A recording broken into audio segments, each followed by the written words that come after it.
History has been told, but not like this. Today, you'll hear what many never knew. For centuries, this is the image we've been shown. But what if the truth was far more complex and far more human? They told us one story, but the ancient texts, the forgotten whispers, reveal a different path. A path that challenges everything you believe. For centuries, this truth was buried, hidden in plain sight, whispered among a few. A story so profound, it was almost lost to time. But now, the silence is broken. The forgotten witness speaks, and the true narrative of Jesus, unlike anything you've ever heard, begins. My name is Mary. I was just a girl from Nazareth, a quiet village, a quiet life. I never imagined the world would know my name. My hands were familiar with daily chores. My days were filled with simple prayers and dreams of peace. But deep in my heart, I always felt chosen, though I never knew. Chosen for what? Watch my true story. Imran had a wife who was a descendant of the prophet David. She was a righteous, noble-hearted woman and a true believer in the one God. One day, she prayed sincerely to her Lord, asking for a child. In response to her pure supplication, God granted her a daughter. She named her Mary. As Mary grew older and reached the age of maturity, she was taken to the sacred temple of Jerusalem, where the prophet Zechariah took her under his care. He gave her a private chamber so she could devote herself entirely to worship and prayer in peace and solitude. Zechariah would regularly visit her to ensure her needs were met. One day, when he entered Mary's room, he found a basket of fresh summer fruits beside her, despite it being the middle of winter. Astonished by what he saw, he asked, "Mary, where did these fruits come from?" Mary replied, "They are from my Lord. He provides for whomever he wills, without limit." Zechariah realized that Mary was under the special care and grace of God, and he cherished her even more deeply. Mary continued her devotion in solitude until one day, the angel Gabriel appeared before her.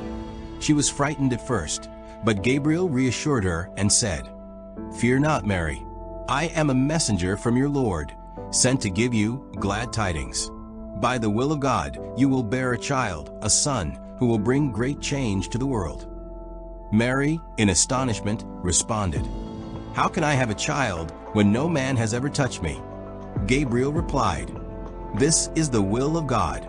He is capable of all things." Soon after the angel's departure, Mary began to feel changes within herself. The signs of pregnancy appeared. When the time for delivery came, she was guided to a dry palm tree, and there alone, she gave birth to her son. She named him Jesus. Mary was overwhelmed not by the birth, but by the fear of how society would treat her. What would people say? How could she face the accusations and slanders? But from the heavens came a divine message. "Shake the trunk of the palm tree. Fresh dates will fall for you. Eat, drink, and be comforted. And if anyone questions you about the child, simply point to him. He will speak on your behalf." Strengthened by this heavenly reassurance, Mary took her newborn in her arms and returned toward Jerusalem. On her way, some people from her community saw her with the baby and immediately began to mock and accuse her. "Oh, Mary, your father was a righteous man and your mother was chaste. How could you bring a child into this world without being married? Have you brought shame upon your family?" Mary did not respond. Instead, she pointed to the infant in her arms. The people scoffed. "How can a baby speak? Are you mocking us?" But then, the miraculous happened. The infant Jesus spoke, and he said, "I am Jesus, the Son of Mary. I have been created by the will of God." The crowd stood in awe and disbelief. A child, still in the cradle, speaking the truth of his origin.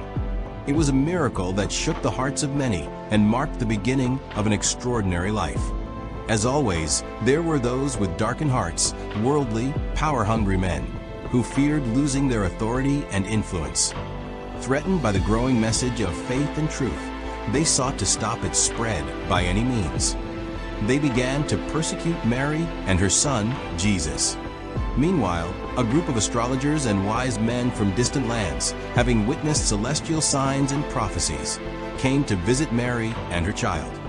They brought with them gifts, and, upon meeting the blessed pair, embraced the belief in one God. This growing reverence and following made the Roman governor of Palestine increasingly uneasy. Afraid of losing his power, he plotted to have Jesus killed. But God, who was always protecting his chosen ones, revealed the plot before it could be carried out. As a result, Mary and her son Jesus left Palestine and took refuge in Egypt, where they lived for 30 years. When Jesus turned 30, he received a command from God to return to Palestine and preach the divine message. God granted him miracles as signs of his prophethood. He could bring the dead back to life, heal the blind, and cure those with leprosy, all by God's permission. During his time in Egypt, the gospel was revealed to him. And when he returned to preach, many people witnessed his miracles and embraced his message. From among them, Jesus chose 12 disciples, known as the Hawarian, who became his closest followers. Their mission was to spread the message of monotheism, traveling from town to town. As their numbers grew, so did the concern and resentment of the Jewish elders, who feared losing their status and control. One day, a group of disciples made an unusual request. Though they believed in Jesus, they asked for a heavenly table of food to be sent down from the sky, a divine banquet. Jesus, surprised by their request, said, "If you truly believe, why do you make such demands?" The disciples replied, "We mean no harm. We only seek to strengthen our hearts and to be witnesses to the truth." Jesus prayed to God to send them the heavenly feast. God responded and agreed to send the miracle, but warned, "If any of them doubts after this, a severe punishment shall befall them." The table descended from the heavens, and the disciples ate from it. They praised and thanked God, and with renewed faith, continued spreading the message of truth. But the threats did not end. The Jewish authorities, enraged by Jesus' growing influence, plotted once again to kill him. They searched relentlessly, trying to locate him. They eventually found one of his disciples, Simon the Tanner, but he remained silent and told them nothing. Then they came upon another disciple, Judas Iscariot, a weak and corrupt man. With bribes and threats, they persuaded him to betray Jesus and reveal his hiding place. Jesus was captured and subjected to accusations and torture. They planned to crucify him, but once again, God's divine protection intervened. At the moment of execution, Jesus was raised to the heavens, and his betrayer, Judas, who had been made to resemble him, was mistakenly crucified in his place. The people, unaware of this miracle, believed they had killed Jesus. But in truth, he was alive and had been taken to the presence of his Lord.